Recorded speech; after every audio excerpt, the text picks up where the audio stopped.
Miyazaki wa, my lawnmower broke. Not the mower itself, but the string and the turning part for the road.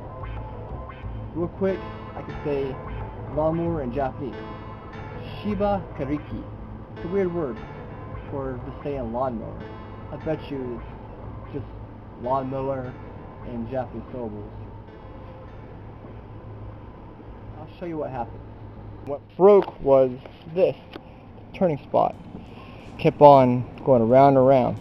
So I took this apart, I lifted this up, and notice there was that spring in here.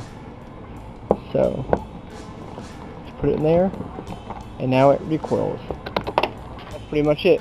I'm gonna put that top of there with this pull string, and that's it. Thanks for watching this short video.